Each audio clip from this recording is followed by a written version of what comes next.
अगर आप चैनल पर पहली बार आए हैं तो चैनल को सब्सक्राइब जरूर करें। हेलो बच्चों, welcome to our YouTube channel Sarvagyan Roorkee.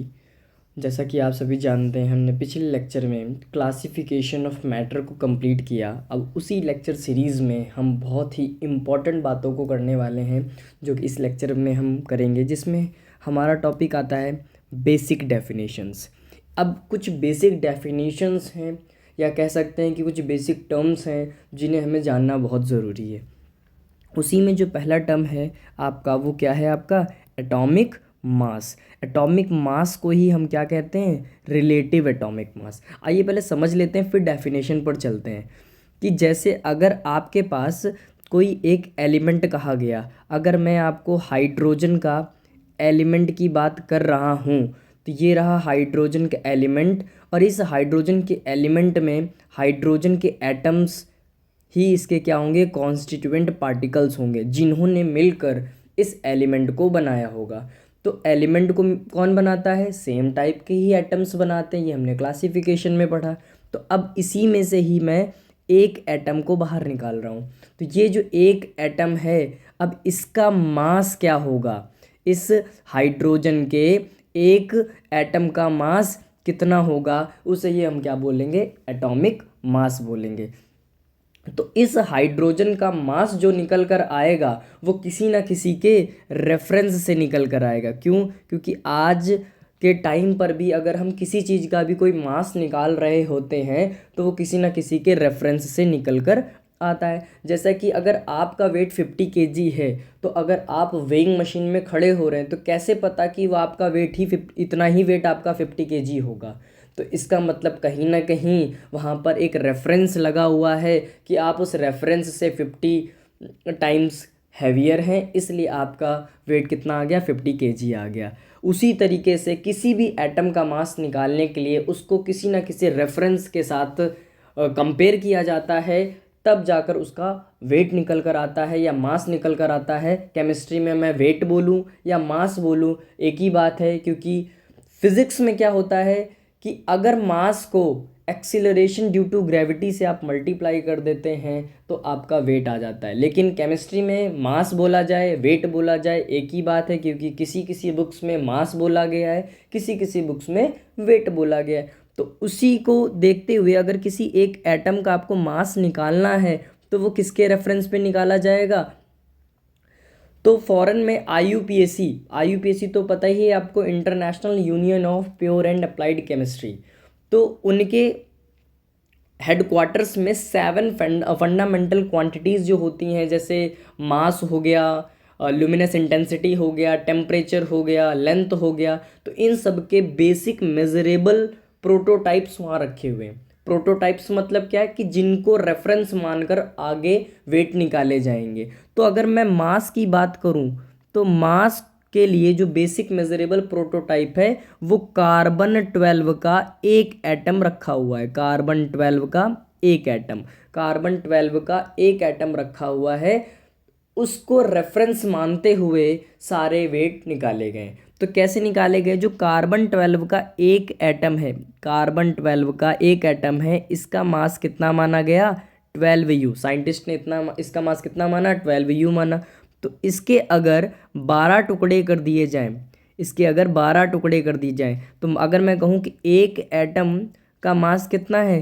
12U है, तो इसके अगर 12वें पार्ट की बात करूं, तो 1/12 पार्ट का मास कितना होगा? 12/12U। तो बोले तो कितना हो जाएगा? 1U। मतलब अगर पूरे एटम का मास 12U था, तो इसके एक टुकड़े का मास कितना होगा?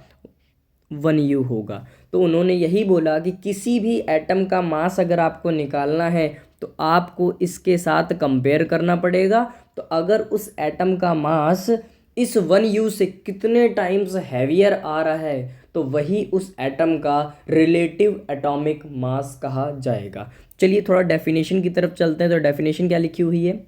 देखिए, एटॉमिक मास की बात कर रहा है, तो it is defined as the number, it is defined as the number which indicates how many times, कितने गुना the mass of one atom of the element. किसी भी एलिमेंट के, जिस भी एलिमेंट का के एटम का आप मास निकालना चाह रहे हैं, वो कार्बन 12 आइसोटोप के एक एटम के 1/12 पार्ट से कितना गुना हैवियर है। तो वही तो बात अभी मैंने करी कि 1/12 पार्ट का मास कितना आ रहा है, 1U आ रहा है। तो ये 1U या जिस भी एटम का आप मास निकाल रहे हैं वो इस 1U से कितने टाइम्स हैवियर है, वही उस एटम का क्या आएगा, रिलेटिव एटॉमिक मास आएगा। तो इसका एक फॉर्मूला है रिलेटिव एटॉमिक मास निकालने का। Relative atomic mass is equal to क्या होगा, mass of one atom of an element. जिस भी एलिमेंट के एटम का आप मास निकाल रहे हैं वो यहाँ रखना पड़ेगा और डिवाइड करना पड़ेगा कार्बन 12 के 1/12 पार्ट का जो मास था बोले तो 1U। तो अल्टीमेटली आप देखेंगे अगर किसी भी वैल्यू को, किसी भी इंडिपेंडेंट वैल्यू को 1U से डिवाइड करेंगे, 1 से डिवाइड करेंगे तो ये यही वैल्यू तो आएगी। तो इसका मतलब वो जो वैल्यू निकल कर आएगी उसे हम क्या बोलेंगे, रिलेटिव एटॉमिक मास। अब आप खुद देखिए कि आपको निकालना है किसी एटम का मास और उसी एटम का मास आपको यहाँ रखना भी पड़ेगा। तो अल्टीमेटली आप ये कह सकते हैं कि कहीं ना कहीं मुझे एटॉमिक मासेस याद रखने पड़ेंगे। तो आइए इसकी बात करते हैं। एक ट्रिक होती है जिसकी मैं बात कर रहा हूँ यहाँ पर, trick to learn atomic masses from atomic number 1 to 20। ठीक है, ये एक ट्रिक है जिसमें आप ये सीखेंगे कि कैसे 1 से 20 तक के जो एटॉमिक नंबर होते हैं उनके एटॉमिक मासेस क्या होंगे। रटना बिल्कुल भी नहीं पड़ेगा आपको, ये बिल्कुल एक ट्रिक है और इसी को ही अप्लाई करना है आपको। तो एटॉमिक नंबर को बच्चों किससे डिनोट करते हैं, Z से डिनोट करते हैं, सबको पता है। ठीक है, अगर Z आपका क्या हो जाए, इवन हो जाए, क्या हो जाए, इवन।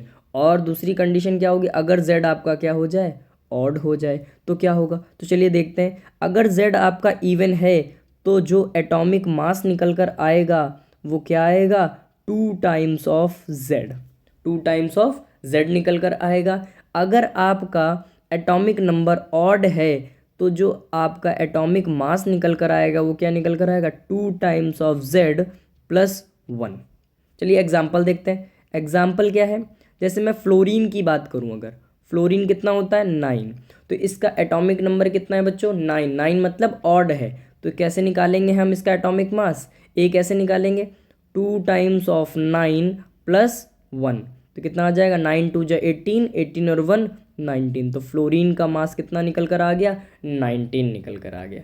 बच्चों आई बात समझ में। अगर मैं इवन का एक एग्जांपल लूँ तो इवन का एग्जांपल क्या होगा, 2He हीलियम। तो देखिए यहाँ पर इवन आ रहा है, तो अगर मैं एटॉमिक मास निकालूँ हीलियम का तो कितना होगा, 2 टाइम्स ऑफ Z, बोले तो 2 × 2, तो कितना आ गया, 4 आ गया।